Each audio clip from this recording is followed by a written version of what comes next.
mundo europeo se va a ver absolutamente conmovido entre fines del siglo XVIII y comienzos del siglo XIX.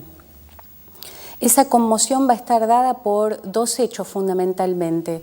Uno, el desarrollo de la revolución industrial en Gran Bretaña, sobre todo en Inglaterra, donde se va a introducir la utilización de la máquina a vapor y se va a dar justamente la aparición de una forma de trabajo distinta, la organización del trabajo en la fábrica. Los trabajadores libres o proletarios son los que van a ser absolutamente necesarios para ese modo de producción.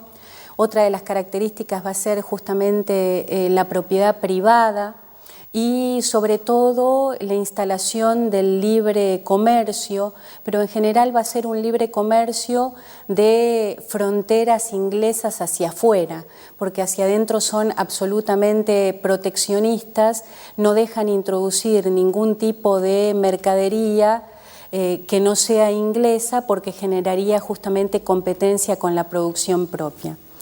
Por el otro lado, en el continente europeo propiamente dicho, se va a producir la Revolución Francesa, que es una revolución más que nada de carácter político que va a dar fin, o por lo menos por un tiempo, le va a asestar un golpe más que darle fin a la monarquía absoluta establecida durante siglos.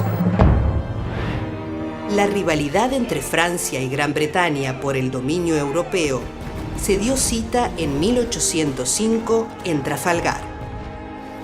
La victoria británica puso fin a la pretensión napoleónica de dominar los mares y asestó un duro golpe a la flota de la aliada nación española, la que nunca más se recuperaría.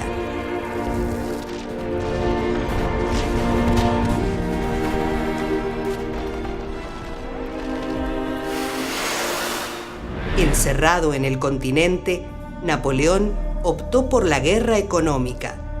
Estableció la prohibición del comercio de productos británicos en Europa, ocasionando grandes perjuicios a sus enemigos. Entretanto, en América, las tensiones sociales y económicas iban en ascenso y la relación de dependencia con las potencias europeas provocaba que los acontecimientos metropolitanos no pasaran desapercibidos en el Nuevo Mundo. En la colonia francesa de Haití, impactaron fuertemente los cambios políticos metropolitanos. Las luchas iniciadas por los esclavos negros, al mando de Toussaint Louverture, fueron coronadas el 1 de enero de 1804 por Jean-Jacques Dessalines, al proclamar la independencia de Haití. Por entonces, en Europa operaban algunos patriotas, intentando encontrar en esos gobiernos apoyo a la emancipación de la América española. Entre ellos, se destacó el venezolano Francisco Miranda. En 1798, creó la logia Gran Reunión Americana por amor a la libertad y a la causa de la independencia americana. De estas logias incluso van a participar, por ejemplo, Bernardo O'Higgins, José de San Martín y el mismo Simón Bolívar. En 1806, habiendo comprometido algún apoyo por parte de los Estados Unidos, organizó una expedición a las costas venezolanas con la finalidad de fogonear la separación de España y lograr el apoyo de la población a tan noble causa. Pero el desconocimiento de la dinámica social americana, donde una mayoría de su élite ostentaba una incondicional obediencia al rey y un fuerte apego a sus privilegios, malogró el intento. La expedición a Venezuela se realizó en forma paralela al desembarco de fuerzas a las órdenes del capitán Sir John Popham, quien, sin autorización del gabinete británico, invadió la ciudad de Buenos Aires en el Virreinato del Río de la Plata, con la finalidad de abrir sus mercados al comercio de su majestad, para paliar las consecuencias del bloqueo continental napoleónico y ganar ciertos puntos estratégicos estableciendo en ellos posiciones militares. Según sus informantes, Buenos Aires era una plaza que carecía de protección militar y sus pobladores estaban descontentos con el gobierno español. Popham daba por hecho que contaría con el apoyo de estos, pero la reacción de los rioplatenses no fue la esperada.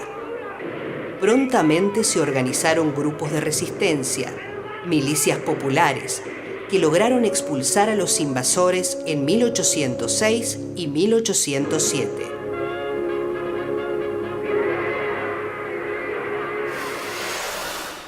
El fracaso de la expedición de 1806 no impidió que Francisco Miranda fuera madurando la concepción de una gran patria libre. Bautizó al sueño de una gran patria con el nombre de Colombia. En Europa, la situación se complicaba.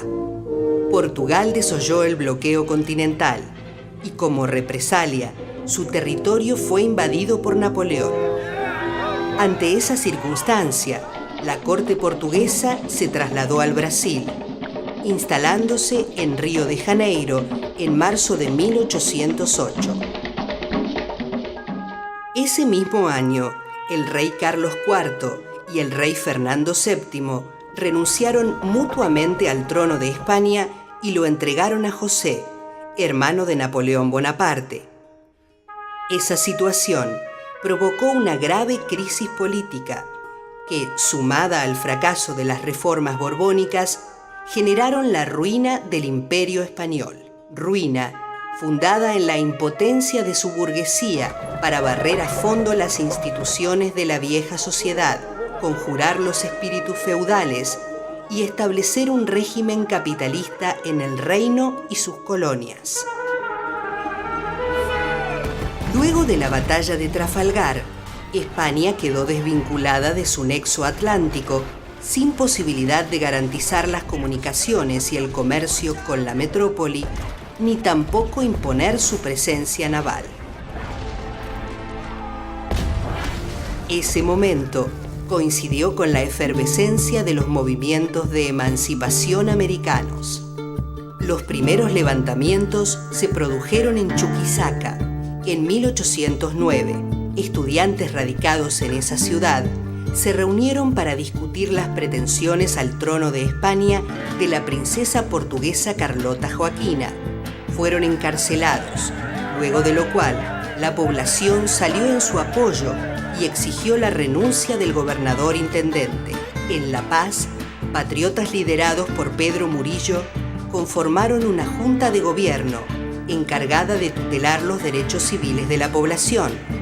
En Quito, en 1809, Juan Pío Montúfar y otros insurgentes depusieron al presidente de la audiencia e instalaron una junta de gobierno que juró fidelidad a Fernando VII.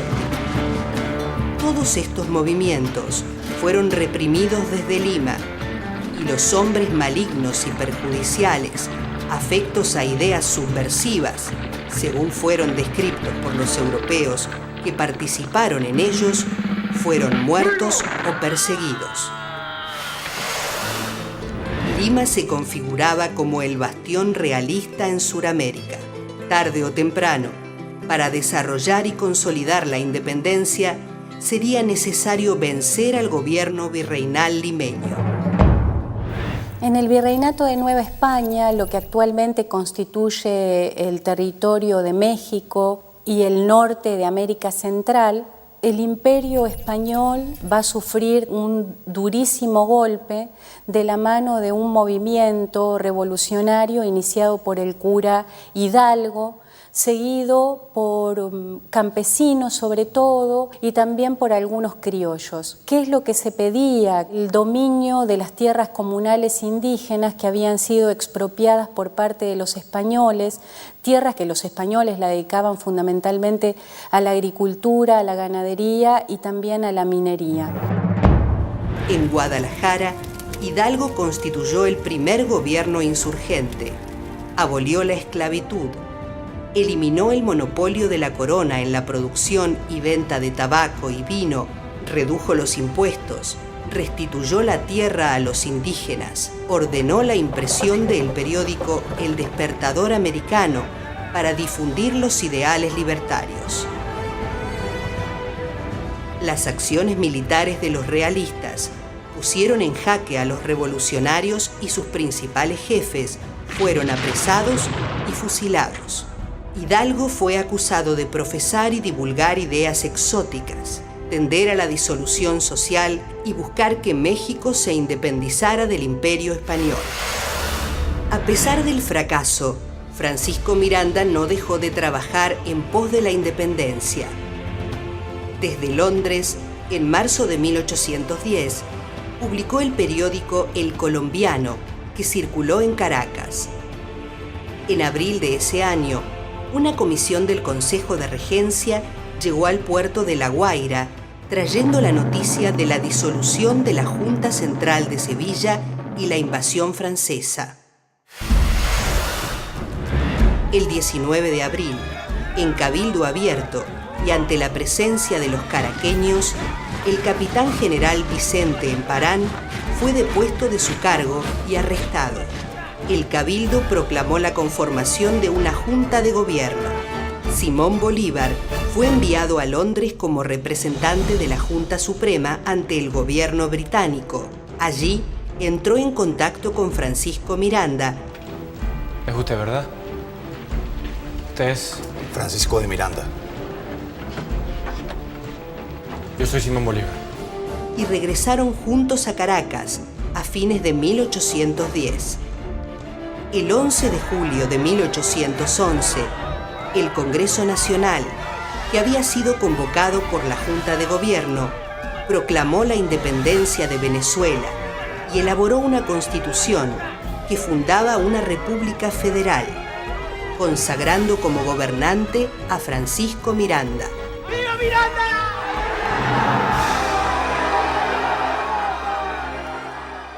Los realistas no aceptaron la derrota y, dirigidos por el capitán Domingo Monteverde, decidieron marchar sobre Caracas. Miranda fue nombrado comandante en jefe de las fuerzas venezolanas. Los venezolanos fueron vencidos. Miranda afirmó que Venezuela estaba herida en el corazón e inició negociaciones con los realistas que culminaron con la capitulación de San Mateo en julio de 1812 y la pérdida de la Primera República. Luego, resolvió tomar el camino del exilio a bordo de un navío inglés. En el puerto de La Guaira, Bolívar y sus compañeros no comprendieron el renunciamiento del precursor y lo tomaron prisionero. Miranda fue trasladado a Cádiz y murió en prisión en agosto de 1816. Bolívar logró escapar y en una rápida acción logró que los realistas se replegaran y, como réplica a la brutal represión de Monteverde, dictó el decreto de guerra a muerte. Las tropas bolivarianas entraron victoriosas en Caracas, dando nacimiento a la Segunda República de Venezuela en octubre de 1813. La reacción de los realistas no se hizo esperar. En 1815 sitiaban la ciudad y se apoderaban de ella. Bolívar pudo exiliarse en Jamaica. Cuando Bolívar es derrotado y se refugia en Haití, hay como una especie de imbricación de la revolución de los blancos, diríamos, o de los mestizos, o de lo que van a ser después los llaneros venezolanos, con los esclavos negros. Porque en Haití la revolución haitiana, que está en ese momento el presidente es Petión le dice a Bolívar: yo le doy apoyo, pero usted cuando inicie el proceso revolucionario en Venezuela, lo primero que tiene que hacer es declarar la libertad de los esclavos. En Quito, la independencia se va a declarar en 1811. Lo que va a acontecer después de la independencia es el surgimiento de algunas disputas internas. Se generan como dos bandos en pugna. Uno dirigido por Camilo Torres, que va a representar sobre todo a los sectores más humildes de la población, y el otro va a estar encabezado por Antonio Nariño. Lo que va a plantear Torres es la necesidad de una absoluta independencia, el reconocimiento de las autonomías de los distintos pueblos que conformaban esta región, y Nariño, contrariamente, va a plantear una postura absolutamente centralista, una postura que va a tender sobre todo a cambiar desde el punto de vista político, pero sin disolver la estructura económica reinante durante la colonia. Es por eso que esto va a llevar a una guerra civil en la que va a triunfar en un primer momento el bando de Camilo Torres y va a poder realizar una serie de reformas profundas desde el punto de vista económico, pero ante todas estas cuestiones internas van a quedar de lado cuando las tropas realistas lleguen al territorio, lo invadan. Bueno, van a tener que hacer causa común en esa ocasión y el líder, este líder Camilo Torres, va a ser apresado y condenado a muerte por parte de los españoles. Entretanto, Nariño fue derrotado por los realistas en 1814 y remitido a Cádiz, donde estuvo 4 años en prisión. Terminaban los primeros años de la independencia de Colombia. Ese grupo se enriqueció con rapidez, pues de la inmensa pampa brotó un yacimiento mejor que el de Potosí: la ganadería, yacimiento inextinguible. El sector mercantil porteño estuvo hasta ese momento compuesto por extranjeros, portugueses, ingleses, franceses, enfrentados al monopolio que era defendido por los comerciantes españoles. El criollo vio en el español un avaro dominado por la fiebre de riqueza. Lo consideró un advenedizo llegado para hacer fortuna, lo que le permitía acaparar jerarquías, casarse con ricas herederas y ascender a los puestos públicos. La rivalidad entre criollos y peninsulares se acentuó con las noticias de los acontecimientos europeos. El 25 de mayo de 1810 se destituyó al virrey Cisneros y se conformó una junta de gobierno que juró fidelidad a Fernando VII. Como primera medida, debía informar lo acontecido en Buenos Aires una vez reunido un congreso con los representantes de todos los territorios del Río de la Plata. Se decidiría la forma de gobierno a adoptar. Algunas ciudades aprobaron y reconocieron al nuevo gobierno. Sin embargo, los realistas eran fuertes en Asunción, Córdoba y Montevideo. Parecía que la única solución era la puramente militar y que solo la espada podía asegurar el mantenimiento de la unidad en el proceso de la independencia. En Paraguay son varias las tensiones que se van a generar. Por un lado, tensión con el gobierno porteño, porque era el que manejaba la salida al Océano Atlántico de todos los productos provenientes del Paraguay, sobre todo yerba y tabaco. Y por el otro lado, tensiones con el gobierno colonial, con la corona española, porque exigía en exceso el cobro de impuestos. De manera tal que cuando se produce la Revolución de Mayo en 1810 en Buenos Aires y el primer gobierno patrio envía al general Belgrano hacia la zona del Paraguay para informar lo acontecido en Buenos Aires, va a ser bien recibido, pero ante la propuesta de incorporarse a esta nueva situación que se generaba y de enviar un representante a la Junta de Buenos Aires, los paraguayos no van a aceptar. Van a evaluar la posibilidad de desvincularse en ese momento de las ataduras tanto de la corona española como de las de Buenos Aires, y es por eso que rápidamente en 1811 van a declarar su independencia. En 1813, el Congreso Constituyente de Asunción sancionó una constitución que consagró al Paraguay como la primera república de América del Sur. En 1814 fue electo el doctor Francia en calidad de dictador temporal, estrictamente a la usanza romana, y en 1816 como dictador perpetuo, cargo que ejerció hasta su muerte. Durante la expedición al Paraguay, Manuel Belgrano se ocupó del miserable estado de los pueblos misioneros. Dictó un reglamento por el que otorgó la libertad a todos los habitantes. Les entregó tierras, los exceptuó del pago de impuestos por 10 años, les concedió la libertad de comercio con el resto de las provincias del Río de la Plata y los habilitó para ocupar todos los empleos civiles, políticos, militares y eclesiásticos. En julio de 1810, Córdoba había reconocido la autoridad del virrey de Lima y de la audiencia de Charcas, oponiéndose al gobierno de Buenos Aires. Los insurrectos, encabezados por el ex virrey Santiago de Liniers, fueron fusilados.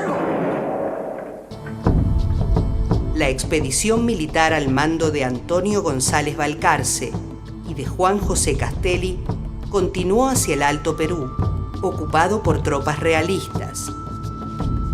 Castelli sostuvo que toda América del Sur no formará en adelante sino una numerosa familia que por medio de la fraternidad pueda igualar a las respetadas naciones del mundo antiguo. José de San Martín, que había combatido con el ejército español en Bailén y otras batallas contra la invasión napoleónica y que se había formado políticamente en las logias emancipadoras, regresó al Río de la Plata en 1812. Organizó el cuerpo de granaderos a caballo que tuvo su bautismo de fuego con el triunfo de San Lorenzo. Belgrano, nombrado jefe del ejército del Perú, combatió a los realistas que desde Lima avanzaban hacia el sur. Belgrano y otros son rechazados por el ejército español que tenía en el Alto Perú y en el Perú el núcleo militar fundamental, que es el último reducto del Imperio Español en América del Sur. Entonces, San Martín elige el movimiento envolvente de ir a Chile y después al Perú por mar para recuperar el Alto Perú. Entretanto, San Martín, designado gobernador de Cuyo, inició los preparativos para la campaña al Perú. La guerra de independencia fue difícil. Se sucedieron victorias y derrotas. Pero cuando la profundización y democratización de la lucha incorporó a las masas indígenas, a los gauchos, a los negros y a los mestizos, la independencia adquirió un carácter verdaderamente popular. La restauración de Fernando VII al trono de España acelerará la declaración de la independencia de las Provincias Unidas del Río de la Plata, firmada el 9 de julio de 1816. ¿Queréis entonces que las provincias de la Unión sean una nación libre e independiente de los reyes de España, sus sucesores y metrópoli, y de toda otra dominación extranjera? ¡Sí! ¡Viva la patria! Para muchos de aquellos jefes, como San Martín y Belgrano, la forma política capaz de mantener por un largo periodo la continuidad de las grandes unidades nacionales era un régimen monárquico moderado. Todos ellos le temían excesivamente al riesgo de la anarquía, el caos y la consiguiente servidumbre. Belgrano propuso coronar a un inca peruano como forma de asegurar la adhesión al nuevo orden de los antiguos pueblos americanos. El proyecto fue rechazado, pero no por la fuerza de las convicciones democráticas, muy por el contrario. La idea de Belgrano fue impugnada a partir del desprecio de los diputados blancos porteños hacia los cuicos, como ellos llamaban a los representantes de los indios y mestizos del Alto Perú. San Martín, revolucionario, liberal, pragmático, advirtió que solo Buenos Aires podía ofrecerle los recursos financieros necesarios para hacer la campaña a Chile y Perú. Entonces, guardó sus opiniones políticas. A partir de esa realidad, crecen sus reservas respecto a la posibilidad de una nación latinoamericana o una confederación de estados. Aunque dejó que Buenos Aires impusiera decisiones, nunca se plegó a ellas.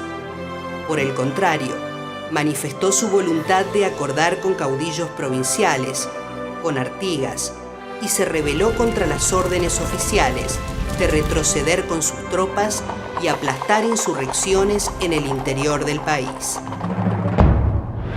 Cuando se plantea la independencia de Chile el 18 de septiembre de 1810, Egaña ya veía la necesidad de conformar entre todas las provincias de Sudamérica, en particular el Río de la Plata, y Perú y Chile, una gran nación latinoamericana, porque él planteaba que estos pueblos tenían una historia en común, una lengua en común y tenían vinculaciones culturales que generaban más un lazo de unión que de desvinculación.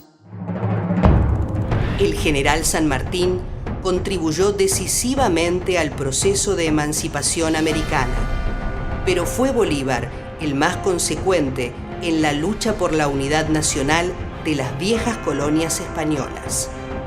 Al iniciarse la revolución, todos los grandes jefes llevan en su cabeza el proyecto nacional.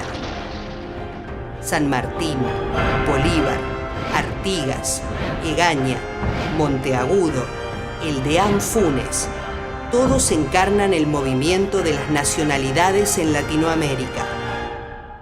En un principio, la Guerra de Independencia tenía un doble objetivo. Por un lado, impedir que la América hispánica recayera bajo el yugo absolutista. Por el otro, conservar la unidad política heredada del sistema virreinal bajo la forma de una confederación de nuevos grandes estados. Las inmensas extensiones, las débiles comunicaciones terrestres, marítimas, el escaso nivel de desarrollo de las fuerzas productivas, la falta de un centro económico y político capaz de impulsar al resto, todo se sumó para boicotear aquel sueño original de una patria unida.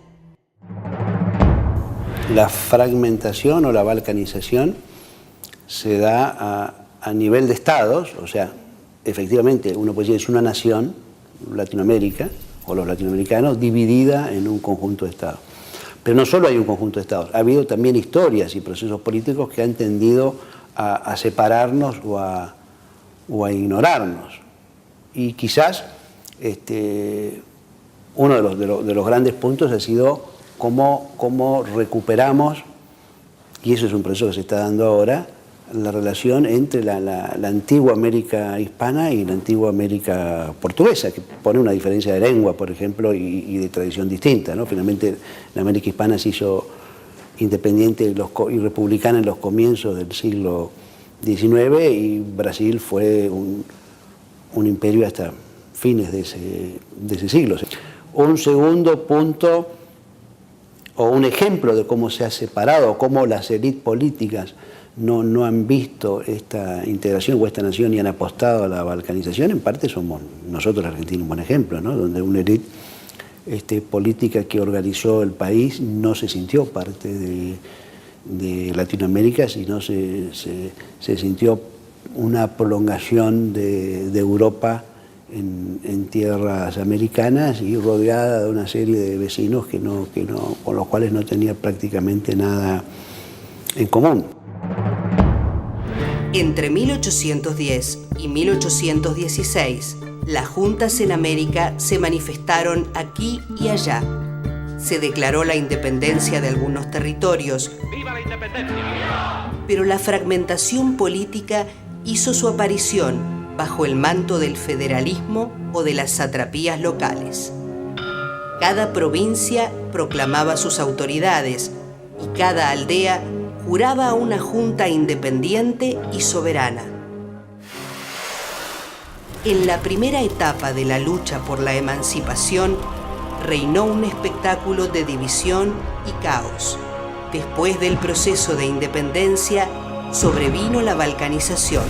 América Latina se fue convirtiendo en una nación inconclusa.